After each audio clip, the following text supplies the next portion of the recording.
और कोई भी मानव को जीवन में सुखी और सफल होना है तो विवेक को प्रधान मानना चाहिए। पहले तो आहार में विवेक होना चाहिए, तो आपको आरोग्य मिलेगा। आहार में विवेक, और आहार पवित्र, आपका अन्न पवित्र, आपका भोजन पवित्र, तो आपके विचार भी पवित्र होंगे। क्योंकि जो आप भोजन कर रहे हैं उनमें से आपका मन निर्माण होता है, और तन भी इनमें से होता है। लेकिन तन से ज्यादा महत्व ये मन का है। इसलिए जो आप खा रहे हैं वही आप स्वयं हैं। इसलिए अन्न को हम ब्रह्म कहते हैं। इसलिए क्या खाना चाहिए, क्या नहीं खाना चाहिए, उसका पूरा ज्ञान होना चाहिए।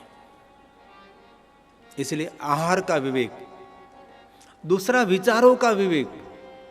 कई लोग विचार करते अकेले तो कहां कहां पहुंच जाते, कोई कल्पना ही नहीं।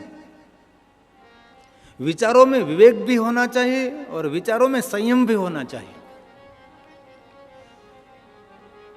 और विचार के बाद वाणी का विवेक होना चाहिए। आहार में विवेक होगा तो विचारों में भी धीरे धीरे विवेक हो जाएगा।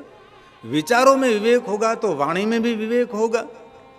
वाणी में विवेक होगा तो आपके व्यवहार में भी विवेक आ जाएगा, और व्यवहार में विवेक आएगा तो आपके विहार में भी थोड़ा विवेक हो जाएगा। इसलिए प्रधान है विवेक।